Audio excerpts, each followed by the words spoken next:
Yung ganitong pagkakaluto ng gulay, kahit ulit-ulitin natin, hindi talaga natin pagsasawaan. Magandang araw, chop suey again and again ang ating recipe for today's video. Mga gulay bagyo na nabili ko lang ng 120 pesos, isang supot, halo-halo na po ito. At syempre, dito naman pwede mo pang idagdag yung mga paboritong gulay mo like broccoli at kung ano-ano pa. Pero may kamahalan ng broccoli kaya okay na ako dito sa mga gulay na to. Titimplahan ko lang ng salt and pepper itong mga atay ng manok at ipa-fry ko lang to ng ilang minuto. Marami na rin tayong nagawang chop suey recipe. Meron tayong mga nilalagyan ng toyo, oyster sauce, pero itong gagawin ko ngayon, ito yung pinaka-simple kong paraan ng pagluluto ng chop suey. So after ko nga ma-fry yung atay, maglalagay lang ako ng konting butter dito sa same na pan.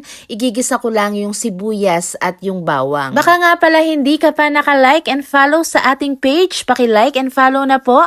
Salamat! So after nating maigisa ay ilalakas na natin yung apoy at ilalagay nating una yung ating matitigas na gulay. Itambog na natin itong ating sayote, haluin natin ng 1 to 2 minutes.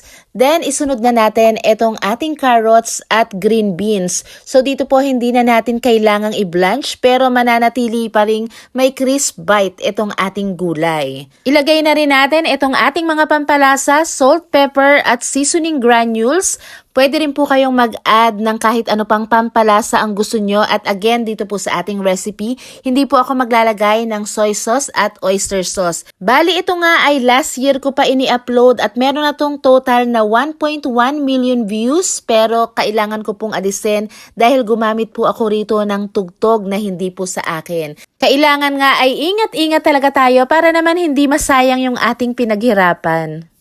Pwedeng sa mga unang buwan ay okay lang, pero pagkalipas po ng ilang buwan, babawiin na nila yung tugtog kasama po yung ating video. Kaya minsan talaga gustuhin ko man na ma-miss nyo yung aking boses, pero wala po akong magagawa, kaya pagtiyagaan nyo na lang po. So ayun na nga, na-share ko lang, back to cooking na po tayo. Nung medyo palambot na itong ating matitigas na gulay, ay ilalagay na natin yung ating repolyo at isusunod na rin natin itong ating mga sahog. Maglalagay rin tayo ng slurry or yung cornstarch na dinisolve natin sa tubig para magsilbing pampalapot netong ating chop suey. So dito naman po sa chop suey, depende na po sa inyo kung paano nyo gustong lutuin yung gulay. Kung gusto nyo yung mas matigas or yung mas malambot ang pagkakaluto. At kung nagustuhan mo itong ating recipe, pakilagay naman po sa comment section kung saang lugar ka nanonood ngayon para alam natin kung saan nakakarating ang ating mga video. Shoutout nga po pala kay Ma'am Mercedita Valera ng Barangay Longos, Malabon. Hello din po kay Ma'am Mel Isa Perea, kay Ma'am Remel Daos Caspe ng Tarlac, at kay Ma'am Lala Barameda ng Angat, Bulacan.